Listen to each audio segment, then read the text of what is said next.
Good afternoon student. आदर्श की online क्लासों में आप सभी का हार्दिक अभिनंदन है। आदर्श की अभी तक जो अपनी क्लासें हो चुकी हैं उन क्लासों में हमने काफ़ी सारे टॉपिकों को लेकर डिस्कस कर लिया है।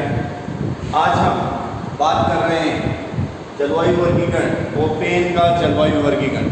तो जलवायु वर्गीकरण पे अपना पिछला वीडियो भी आ चुका है। स्टाम्प व कैंड्यू का वर्गीकरण की हमने बात कर ली थी पिछले वीडियो में।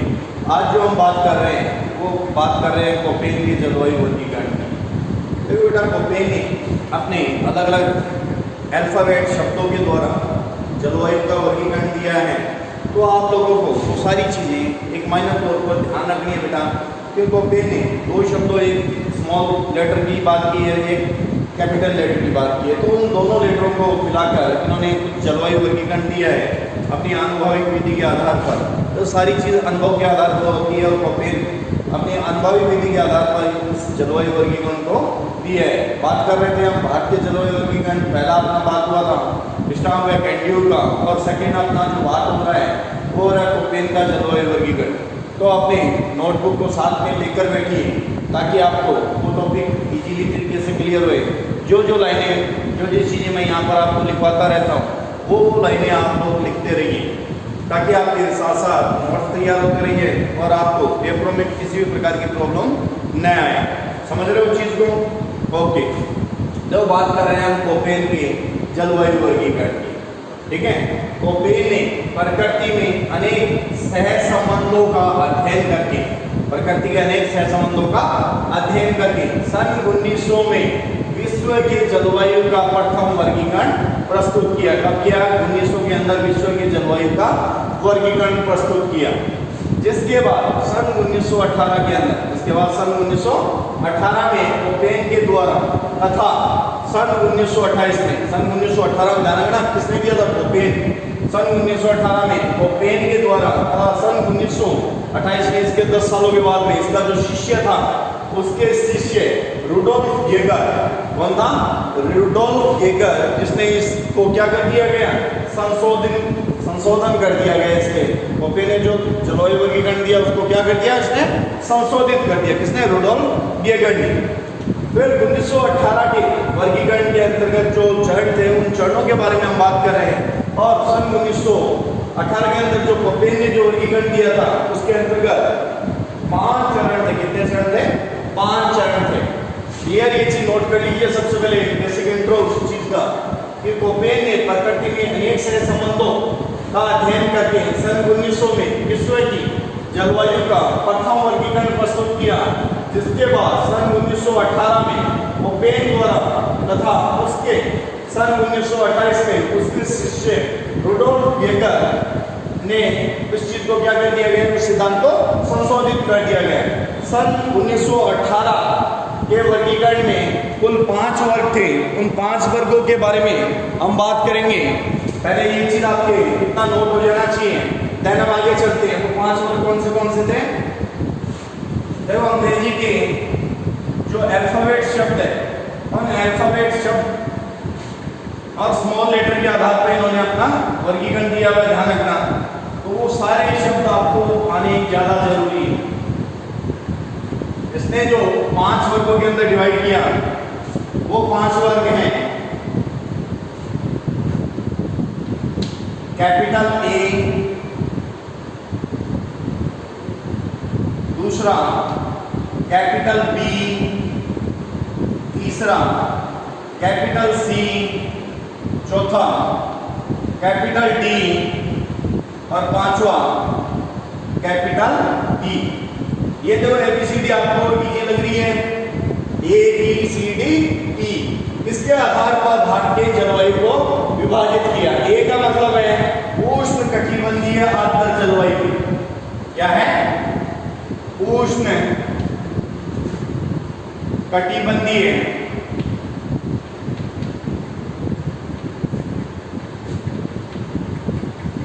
आर्द्र जलवायु।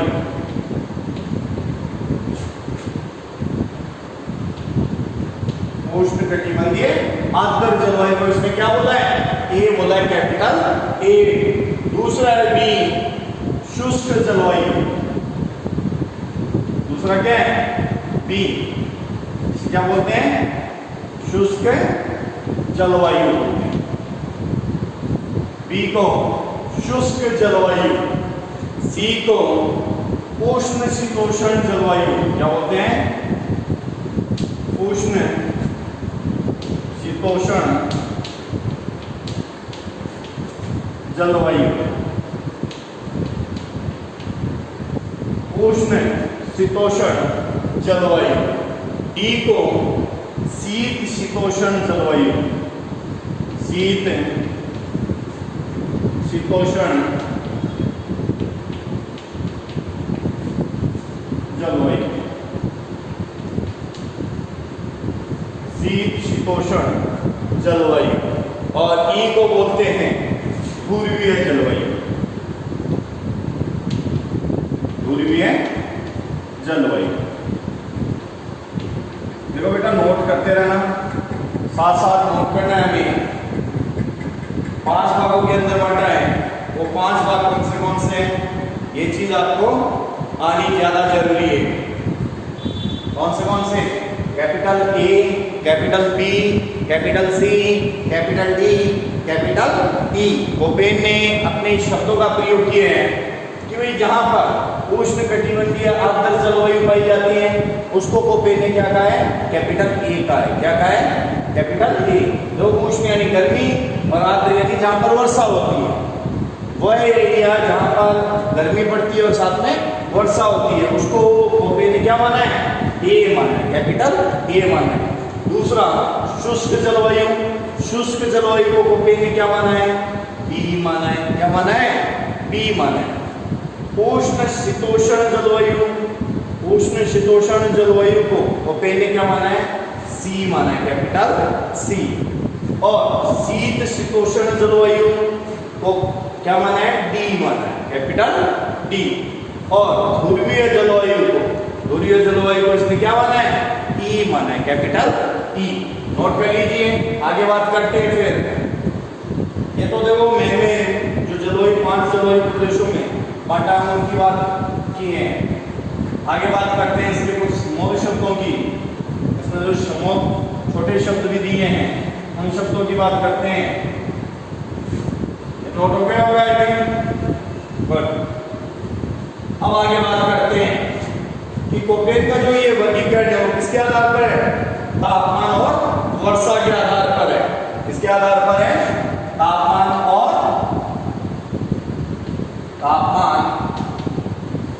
और वर्षा के आधार पर दिए। किसके आधार पर? तापमान और वर्षा के आधार पर, इसके आनुभाविक विधि के आधार पर ये वर्गीकरण दिया हुआ है। कुछ छोटे संकेतों का भी प्रयोग किया है, उन छोटे संकेतों की बात करते हैं। जैसे W को इसने क्या कहा है? शुष्क जलवायु कहा है। क्या कहा है इसने?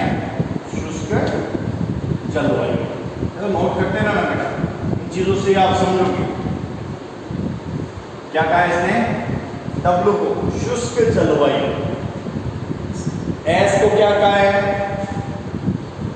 स्टेपी जलवायु। क्या कहा है? स्टेपी जलवायु। एस को क्या कहा है बेटा?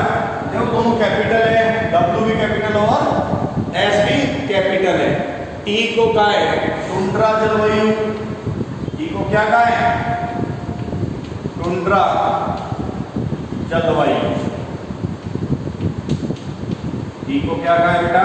टुंड्रा जलवायु का है। F को हिमाच्छादित जलवायु। F को क्या कहा है? हिमाच्छादित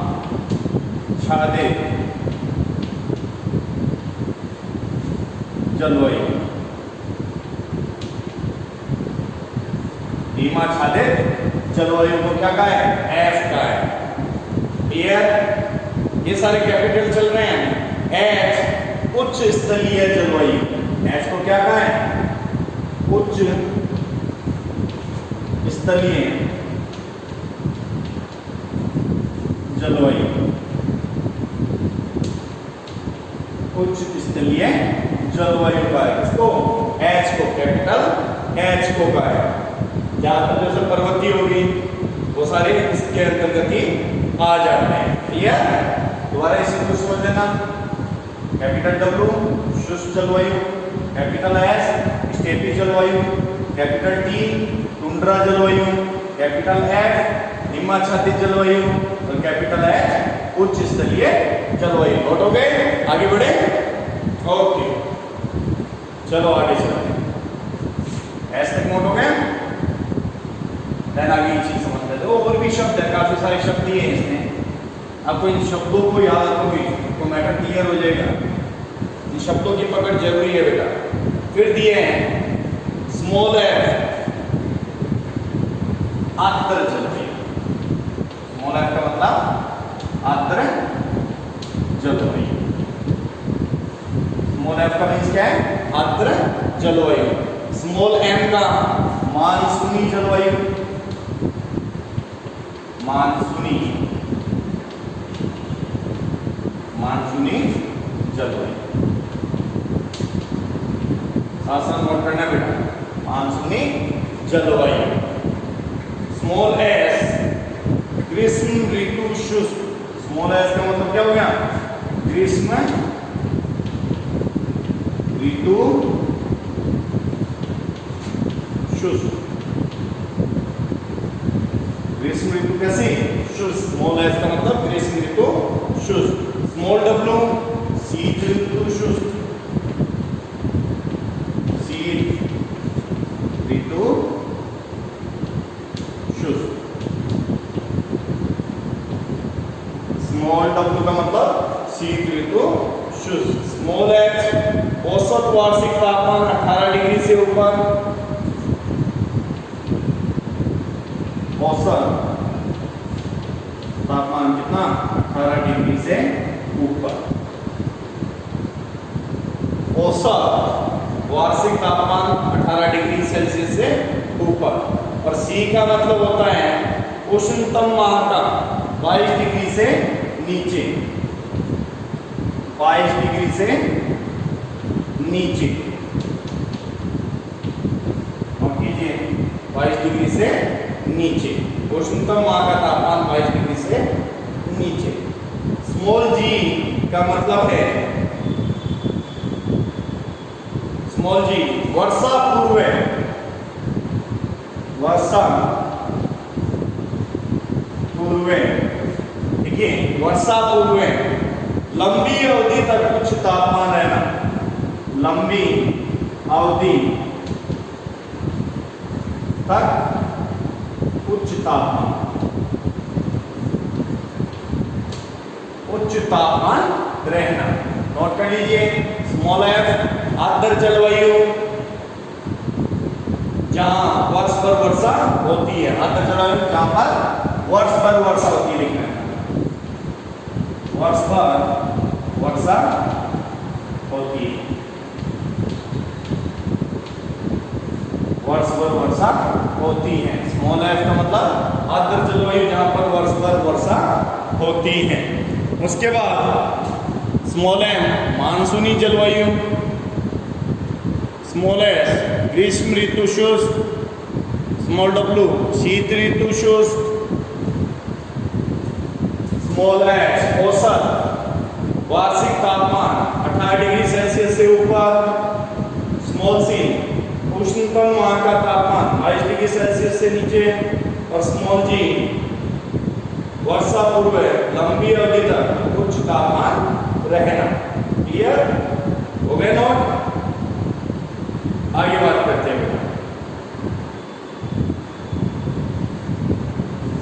अब भारत को जो जो जलवायु प्रदेशों के अंदर, ये तो इन्होंने जो शब्द दिए थे, ये शब्द बिना आगे का वर्गीकरण आपका नहीं हो पाता है। एक शब्द याद रखना आपको बहुत ज्यादा जरूरी है। क्लियर? ओके। अब देखो इन्होंने अपना जो वर्गीकरण दिया है, सबसे पहले AM पहला कौन सा दिए? AM। सबसे पहला जो इसने पार्ट किया है वो किया है EMW। ये कैसी जलवायु है? उष्ण कटिबंधीय आर्द्र जलवायु। उष्ण कटिबंधीय आर्द्र जलवायु। कैसी है? उष्णकटिबंधीय आर्द्र जलवायु। कैसी है? उष्णकटिबंधीय आर्द्र जलवायु है। इसमें सबसे ठंडे महीने का तापमान 18 डिग्री से ऊपर रहता है। ठंडे महीने का तापमान 18 डिग्री सेल्सियस से ऊपर कैसा रहता है? 18 डिग्री सेल्सियस से ऊपर तापमान रहता है।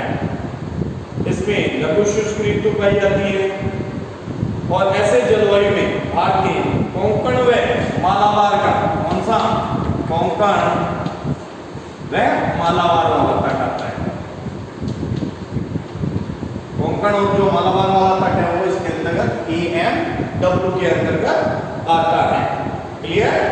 जिसमें गोवा हो गया, दक्षिणी पश्चिमी महाराष्ट्र आ गया, पश्चिमी कर्नाटक आ गया, केरल, कन्याकुमारी तक फैला तमिलनाडु का तट भी इसके अंतर्गत सम्मिलित है। क्लियर? ये तो बात हुई पहले की। अब बात करते हैं दूसरे की। दूसरा जो इसने दिया है वो दिया है AW। दूसरा कौन सा दिया है? AW दिया है। कौन सा दिया बेटा? दूसरा AW। दूसरा जो इसने दिया है वो दिया है AW, उष्णकटिबंधीय जलवायु। उष्णकटिबंधीय जलवायु वर्ग है। कैसा है? उष्णकटिबंधीय जलवायु, जलवायु का वर्ग AW, उष्णकटिबंधीय जलवायु वर्ग। यहाँ पर तापमान अति ठंडे महीने में 18 डिग्री सेल्सियस से ऊपर कितना रहता है? 18 डिग्री सेल्सियस से ऊपर। अति जो ठंडा महीना है उसके अंदर ध्यान रखना बेटा, अति जो ठंडा महीना है उसके अंदर 18 डिग्री सेल्सियस से ऊपर रहता है। वह प्रदेश केवल तापमान की दृष्टि से प्रदेश में समानता रखता है। इसके अंतर्गत जो प्रायद्वीपीय भारत के महाराष्ट्र, तेलंगाना जो आगे ना, महाराष्ट्र, तेलंगाना, आंध्र प्रदेश, महाराष्ट्र, तेलंगाना, आंध्र प्रदेश, ये सारे इसके अंदर क्या हो जाते हैं? शामिल हो जाते हैं। और भी दक्षिणी पूर्वी कर्नाटक, उत्तरी पश्चिमी तमिलनाडु, उड़ीसा, दक्षिण बंगाल, झारखंड, छत्तीसगढ़, ये सारे इसके अंदर सम्मिलित हो जाते हैं। क्लियर? औसत वार्षिक वर्षा 60 से लेकर 200 के मध्य रहती है। औसत वार्षिक वर्षा 60 से लेकर 200 सेमी तक रहती है। ये बात हुई दूसरे की। अब बात करते हैं तीसरे की। हम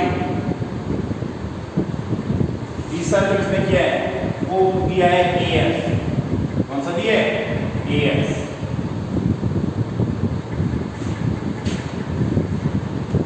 तीसरा कौन सा दिया बेटा? AS। नोट कीजिए, तीसरा AS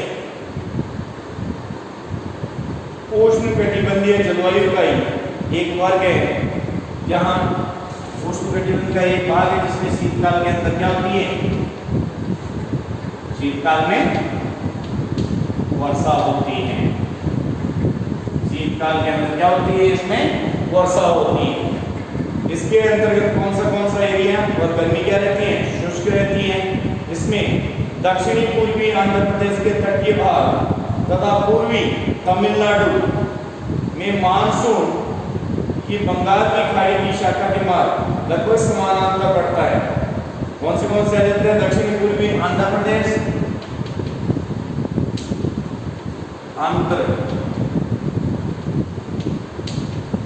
दक्षिणी पूर्वी आंध्र प्रदेश आ जाता है और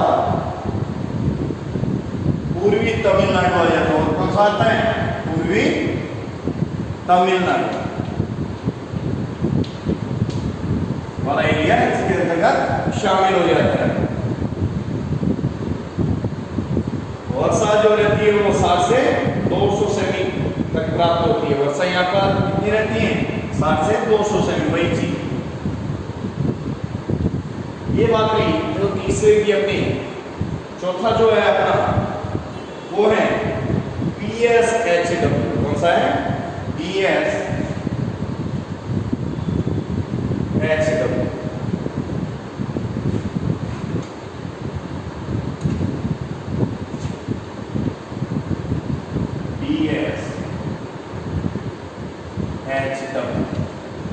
चौथा वर्गीकरण कौन सा है बेटा? PSHW। ये एक प्रकार की कैसी जलवायु है? स्टेपी जलवायु।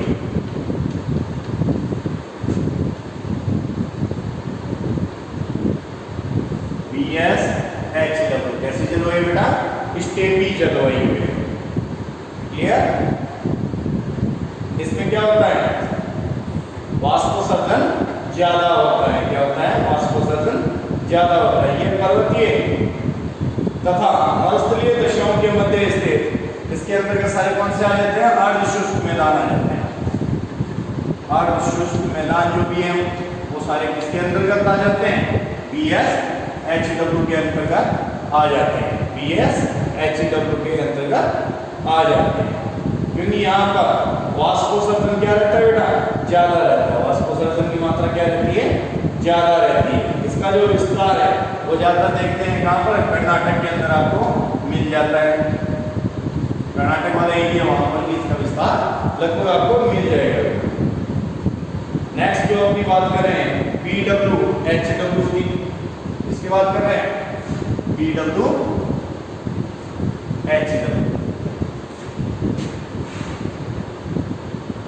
कौन सा? 5 PWHW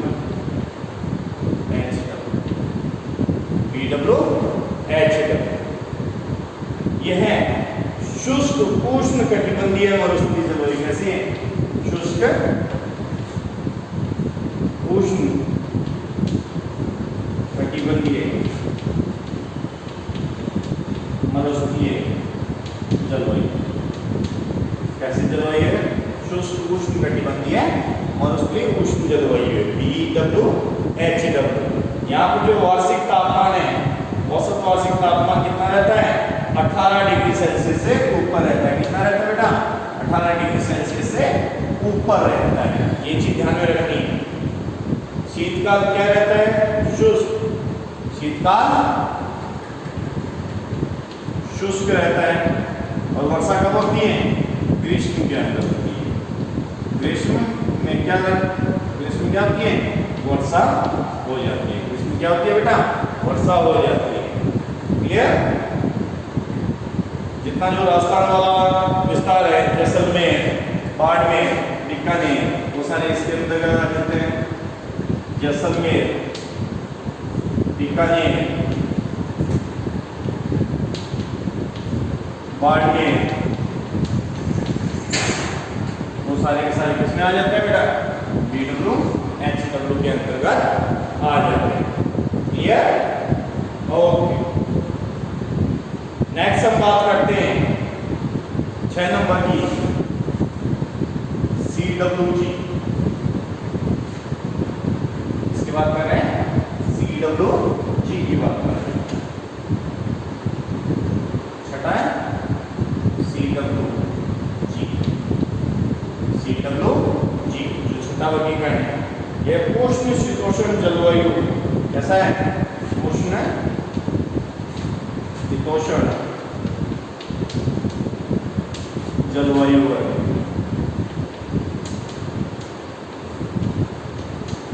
उष्ण शीतोष्ण जलवायु वर्ग। कैसा वर्ग है बेटा? उष्ण शीतोष्ण जलवायु वर्ग। कैसा वर्ग है? उष्ण शीतोष्ण जलवायु वर्ग। इसके अंतर्गत शीतकाल कैसा रहता है? शुष्क रहता है। शीतकाल कैसा बेटा? शुष्क है। शीत कैसी है? शुष्क। और एरिया इसके अंतर्गत कौन से आ जाते हैं? एरिया इसके अंतर्गत उत्तरी पूर्वी गुजरात, उत्तरी पूर्वी गुजरात वाला आ जाता है। मध्य प्रदेश वाला एरिया आ जाता है इसके अंतर्गत। और कौन से आ जाते हैं?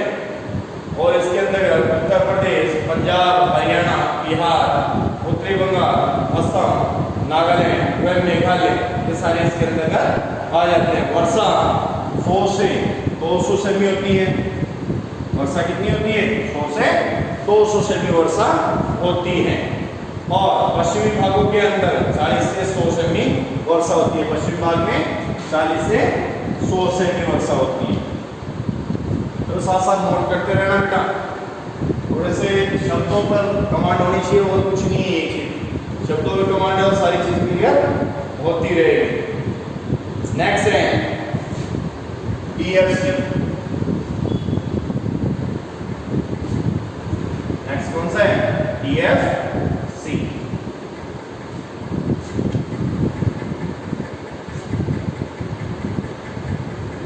DFC 7 number DFC। शीत शीतोष्ण जलवायु वर्ग है। कैसा है? शीत शीतोष्ण जलवायु वर्ग।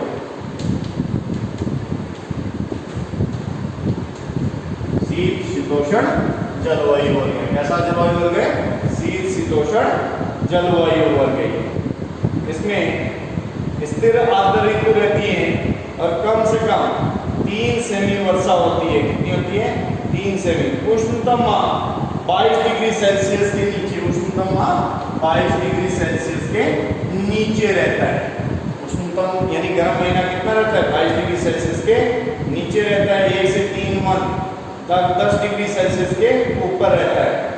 और इसमें कोई भी ऋतु शुष्क नहीं होती। और सिक्किम, अरुणाचल प्रदेश,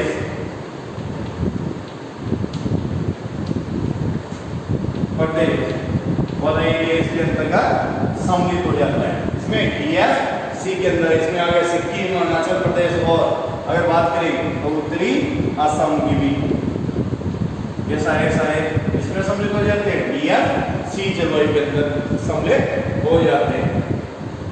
8वां बात करते हैं 8वां बात करते हैं E जलवायु। ऐसी जलवायु E, कैपिटल E। तो साथ साथ नोट करते रहना बेटा। नोट्स तैयार होंगे तभी आपका काम होगा। 8वां E जलवायु। ये कैसी जलवायु है? ध्रुवीय जलवायु है। कैसी है बेटा? ध्रुवीय जलवायु। और कीजिए कैसी जलवायु है? ध्रुवीय जलवायु है। उष्णतम का तापमान कितना रहता है? 10 डिग्री सेल्सियस। 10 डिग्री सेल्सियस से उष्ण जो गर्म महीना है उसका जो तापमान क्या रहता है? 10 डिग्री सेल्सियस से नीचे रहता है। 10 डिग्री सेल्सियस से नीचे का इसमें तापमान रहता है। इसके अंतर्गत जम्मू हिमाचल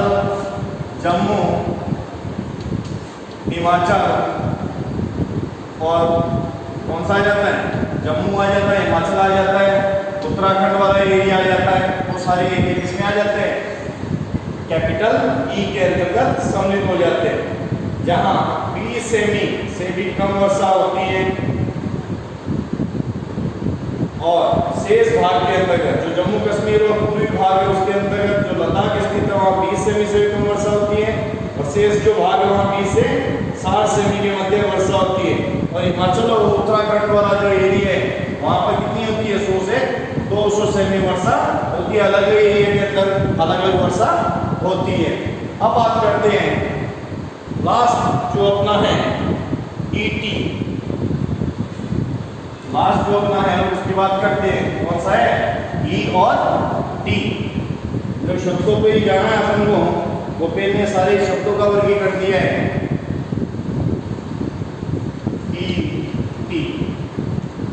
E और T जो लास्ट वर्गीकरण दिया है इसमें।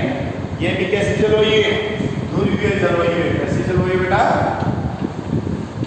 ध्रुवीय जलवायु है। कैसी जलवायु है? ध्रुवीय जलवायु है। इसे टुंड्रा जलवायु भी कहते हैं। क्या कहते हैं? टुंड्रा जलवायु भी टुंड्रा जलवायु भी कहते हैं, इसे और क्या बोलते हैं? टुंड्रा जलवायु भी कहते हैं। इसके अंतर्गत जो गर्म महीने का तापमान है 10 डिग्री से 0 डिग्री के मध्य रहता है। जो गर्म महीने का जो तापमान वो कितना रहता है? 10 डिग्री से लेकर 0 डिग्री के मध्य रहता है। 1 भी रह जाए, 2 भी रह जाए, 3 भी रह जाए, 5 भी रह जाए, 10 तक भी रह सकता है। इसके अंतर्गत जो उत्तरी उत्तराखंड, कौन सा एरिया जाता है इसके अंतर्गत? जो उत्तरी उत्तराखंड वाला एरिया है, कौन सा एरिया है? उत्तरी उत्तराखंड वाला जो एरिया है वो एरिया इसके अंतर्गत आ जाता है। किसमें? ईटी के अंतर्गत आता है। ये चीज नोट हो गई होगी, कर लीजिए इसे नोट, ताकि किसी प्रकार की आपको प्रॉब्लम न हो गए। यहाँ पर देखो कोपेन का जो जलवायु वर्गीकरण है वो कंप्लीट होता है। जो भारत का जो जलवायु वर्गीकरण है उसकी अपनी बात हो गई है। और चीज अपनी जो थानफेड का इसके बाद वो वर्गीकरण की बात करेंगे नेक्स्ट क्लास में। इसी के साथ वीडियो से आप जुड़े रहिए और वीडियो को जितना ज़्यादा हो सके उतना शेयर कीजिए। आपके क्लास के सभी बच्चों के पास ये वीडियो पहुंच जाना चाहिए, ये आपकी मॉरल ड्यूटी होनी चाहिए। इसी के साथ धन्यवाद, दोबारा मिलते हैं नए वीडियो के साथ में। आप ऐसे जुड़े रहिए हमसे और अपनी तैयारी को जारी रखते रहिए। किसी प्रकार की आपको प्रॉब्लम नहीं होनी चाहिए। इसी के साथ मैं मोहित वर्मा इजाज़त चाहता हूँ आपसे। धन्यवाद।